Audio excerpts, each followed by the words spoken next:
ಹರಿ ಓಂ ಸರ್ವೇ ಜನ ಸುಖಿನೋ ಭವಂತು. ನಾಗಲಕ್ಷ್ಮಿ ವಸ್ತ್ರಾಭರಣ. ಇವತ್ತು ನಾನು ಇಡ್ಲಿ ಮಾಡ್ತಿದ್ದೀನಿ. ಇಡ್ಲಿಗೆ ಒಂದು ಸಾಂಬಾರು, ಒಂದು ಚಟ್ನಿ ಮಾಡೋಣ. ಹೇಗೆ ಮಾಡೋದು ಅಂತ ಹೇಳಿ ಹೇಳ್ಕೊಡ್ತೀನಿ. ಸಿಂಪಲಾಗಿ ಮಾಡೋಣ.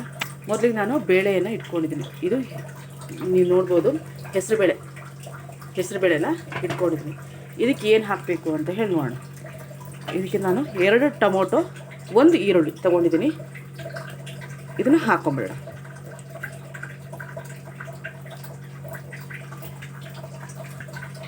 ಇದಕ್ಕೆ ಸ್ವಲ್ಪ ಉಪ್ಪು ಹಾಕೊಂಬಿಡೋಣ. ಇದಕ್ಕೆ ಸ್ವಲ್ಪ ಅರಿಶಿನ ಪುಡಿ. ಇವಾಗ ಲಿಡ್ ಕ್ಲೋಸ್ ಮಾಡಿ ಒಂದು ಹೆಸರು ಬೇಳೆ ಆಗಿರೋದ್ರಿಂದ 2 ರಿಂದ 3 ವಿಜಲ್ ಬಂದರೆ ಸಾಕು. ಈ ಕಡೆ ಇಡ್ಲಿ ರೆಡಿ ಆಗ್ತಾ ಇದೆ. ಇದು ರವೆ ಇಡ್ಲಿ ಅಲ್ಲ, ನಾನೇ ಅಕ್ಕಿ ಮತ್ತು ಉದ್ದಿನಬೇಳೆ, ಮೆಂತೆ, ಸ್ವಲ್ಪ ಅವಲಕ್ಕಿ ಇದಿಷ್ಟು ಹಾಕಿ ರುಬ್ಬಿ ಇಟ್ಟಿರೋದು ರಾತ್ರಿ. ಇವಾಗ ಇಡ್ಲಿ ಮಾಡ್ತಿದ್ದೀನಿ. ಅದಕ್ಕೆ ಒಳ್ಳೆ ಸಾಂಬಾರು, ಒಳ್ಳೆ ಚಟ್ನಿ. ಈಗ ಸಾಂಬಾರಿಗೆ ಇದು ಮಾಡ್ತಾಯಿದ್ದೀವಿ, ಅದು ವಿಷಲ್ ಬರಬೇಕು. ಅಲ್ಲಿವರೆಗೆ ನಾವು ಚಟ್ನಿ ಮಾಡೋದು ಹೇಗಂತ ಹೇಳಿ ನೋಡೋಣ. ಇವಾಗ ಚಟ್ನಿ ಮಾಡ್ಕೊಳ್ಳೋಣ. ಅದಕ್ಕೆ ಮೊದಲಿಗೆ ಸ್ವಲ್ಪ ಬಾಣಲಿಗೆ ಎಣ್ಣೆ ಹಾಕ್ಕೊಳ್ಳಿ. ಸ್ವಲ್ಪ ಸಾಕು, ಇದಕ್ಕೇನು ಜಾಸ್ತಿ ಬೇಡ.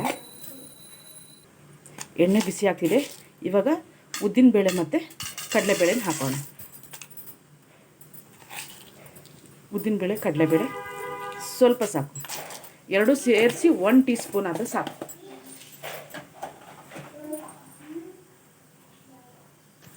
ಇವಾಗ ಇದಕ್ಕೆ ಸ್ವಲ್ಪ ಶೇಂಗಾವನ್ನು ಹಾಕೋಣ. ಶೇಂಗಾನ ಹಾಕೊಳ್ತೀವಿ ಚೆನ್ನಾಗಿ ಮಾಡಿ. ಇದಕ್ಕೆ ಇವಾಗ ಸ್ವಲ್ಪ ಪುಟಾಣಿಯನ್ನು ಹಾಕೋಣ. ಸ್ವಲ್ಪ ಹೆಚ್ಚು ಕಡಿಮೆ ಆದರೆ ನಡೆಯುತ್ತೆ. ಇದು ಚೆನ್ನಾಗಿ ಮಾಡಿ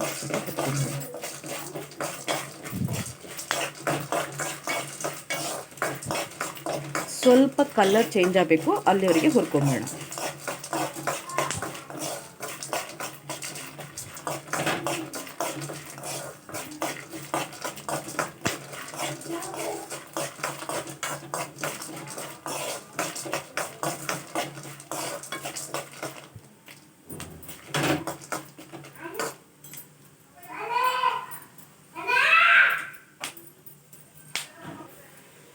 ಇದಕ್ಕೆ ಜೀರಿಗೆನ ಹಾಕೋಣ.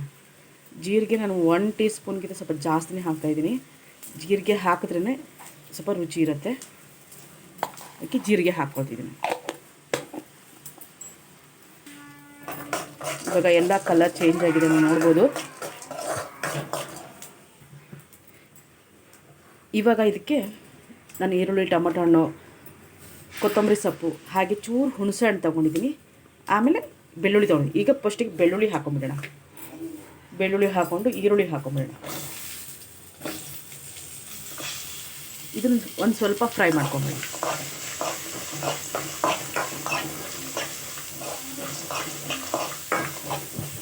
ಇದ್ರ ಜೊತೆಗೆ ಈಗ ಟೊಮೊಟೊ ಹಣ್ಣು, ಕೊತ್ತಂಬರಿ ಸೊಪ್ಪು ಮತ್ತು ಸ್ವಲ್ಪ ಹುಣಸೆ ಹಣ್ಣು ತೊಗೊಂಡಿದ್ದೀನಿ. ಇದನ್ನು ಹಾಕೊಂಬಿಡೋಣ.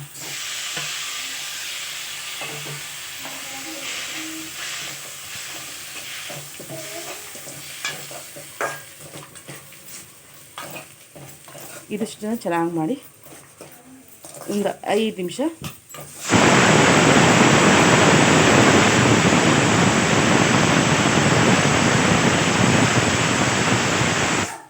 ಇದಕ್ಕೆ ನೀರು ಹಾಕೋದು ಬೇಡ. ಹಾಗೆ ನಾವು ಸ್ವಲ್ಪ ಹೈ ಫ್ಲೇಮಲ್ಲೇ ಇಟ್ಕೊಂಡು ಚೆನ್ನಾಗಿ ಮಾಡಿ ಇದನ್ನು ಬೇಯಬೇಕದು. ಒಂದು 5 ನಿಮಿಷ ಅಷ್ಟೇ, ಜಾಸ್ತಿ ಏನು ಬೇಡ.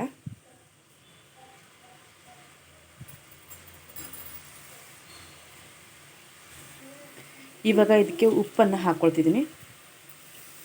ನಿಮ್ಗೆ ಎಷ್ಟು ಬೇಕು ರುಚಿಗೆ ಅಷ್ಟು ಉಪ್ಪನ್ನು ಹಾಕ್ಕೊಳ್ಳಿ. ಇವಾಗ ಇದಕ್ಕೆ ಅಚ್ಚ ಖಾರದ ಪುಡಿ ಹಾಕ್ಕೊಳ್ತಾ ಇದ್ದೀನಿ. ಇದು ಬರೀ ಖಾರದ ಪುಡಿ ಇದೆ, ನಾನು ಅಚ್ಚ ಖಾರದ ಪುಡಿ ಹಾಕ್ಕೊಳ್ತೀನಿ. ನಿಮಗೆ ಎಷ್ಟು ಖಾರ ಬೇಕೋ ಅದಕ್ಕೆ ಅಷ್ಟು ಹಾಕ್ಕೊಳ್ಳಿ ಖಾರದ ಪುಡಿ.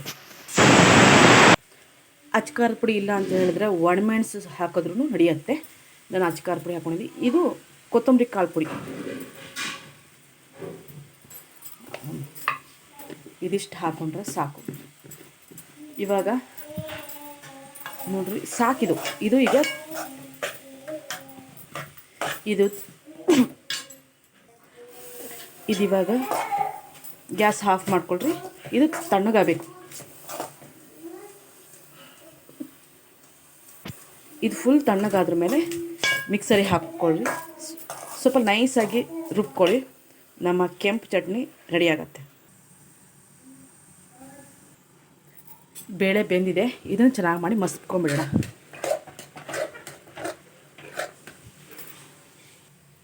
ಚಟ್ನಿ ರೆಡಿಯಾಗಿದೆ. ಈಗ ಚಟ್ನಿ ರೆಡಿ ಆಯಿತು. ಈಗ ಸಾಂಬಾರು ಮಾಡೋಣ. ಇದಕ್ಕೆ ಫಸ್ಟಿಗೆ ಪಾತ್ರೆಗೆ ಎಣ್ಣೆ ಎಷ್ಟು ಬೇಕಷ್ಟು ಹಾಕೊಡ್ರಿ. ನಾನು ಸಾಸಿವೆ ಹಾಕ್ಕೊಳ್ತಿದ್ದೀನಿ.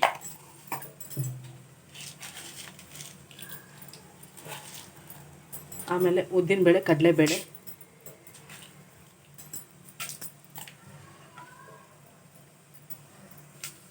ಜೀರಿಗೆ ಹಾಕ್ಕೊಳ್ತಿದ್ದೀನಿ.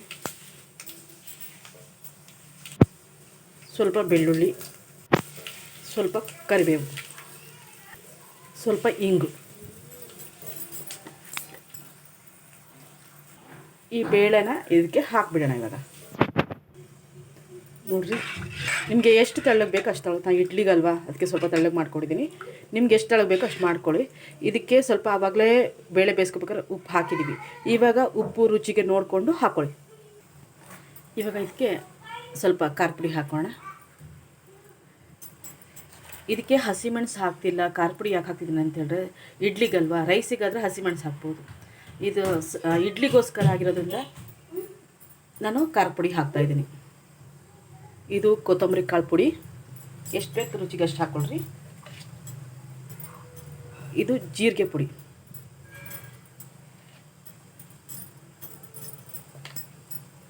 ಇವಾಗ ಮಿಕ್ಸ್ ಮಾಡಿಕೊಟ್ರೆ ಆಯಿತು. ಹುಣಸೆ ಹಣ್ಣು ನೀರನ್ನ ಹಾಕ್ಕೊಳ್ತಾ ಇದ್ದೀನಿ.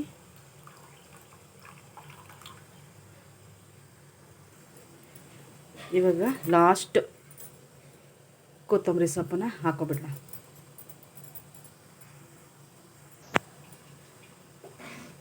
ಇವಾಗ ಇಡ್ಲಿಗೆ ಒಳ್ಳೆ ಸೂಪರ್ ಸಾಂಬಾರು ರೆಡಿ. ಅಲ್ಲಿ ಯಾವ ತರಕಾರಿ ಇಲ್ಲ, ಏನಿಲ್ಲ, ಬೇಳೆ ಸಾಂಬಾರು. ನೀವು ಈ ರೀತಿ ಇಡ್ಲಿಗೆ ಒಂದ್ಸಲಿ ಸಾಂಬಾರು ಮಾಡ್ಕೊತೀನಿ. ಇಡ್ಲಿಗೂ ಆಗತ್ತೆ, ಇದಕ್ಕೆ ರೈಸಿಗೂ ಆಗುತ್ತೆ. ಮತ್ತು ಜೀರಾ ರೈಸ್ ಮಾಡ್ತೀವಲ್ಲ, ಆ ಜೀರಾ ರೈಸಿಗೂ ಒಳ್ಳೆ ಕಾಂಬಿನೇಷನ್ ಈ ಸಾಂಬಾರು. ಒಂದ್ಸಲಿ ಮಾಡಿ. ನಮ್ಮ ಇಡ್ಲಿ, ಸಾಂಬಾರು, ಚಟ್ನಿ ಎಲ್ಲ ರೆಡಿಯಾಗಿದೆ. ಇವತ್ತಿನ ಬೆಳಗ್ಗಿನ ಬ್ರೇಕ್ಫಾಸ್ಟಿಗೆ ಇಡ್ಲಿ, ಸಾಂಬಾರು, ಚಟ್ನಿ.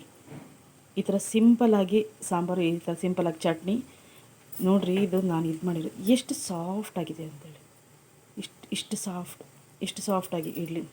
ನಾನು ರವೆ ಹಾಕಿಲ್ಲ, ಅಕ್ಕಿ ಕಡ್ದಿದ್ದು ಮಾಡಿರೋದು. ಈ ಥರ ಇಡ್ಲಿ ಮತ್ತು ಸಾಂಬಾರು ಚಟ್ನಿ ಮಾಡಿ ನೋಡಿ ಹೇಳಿ. Thank you. Bye bye.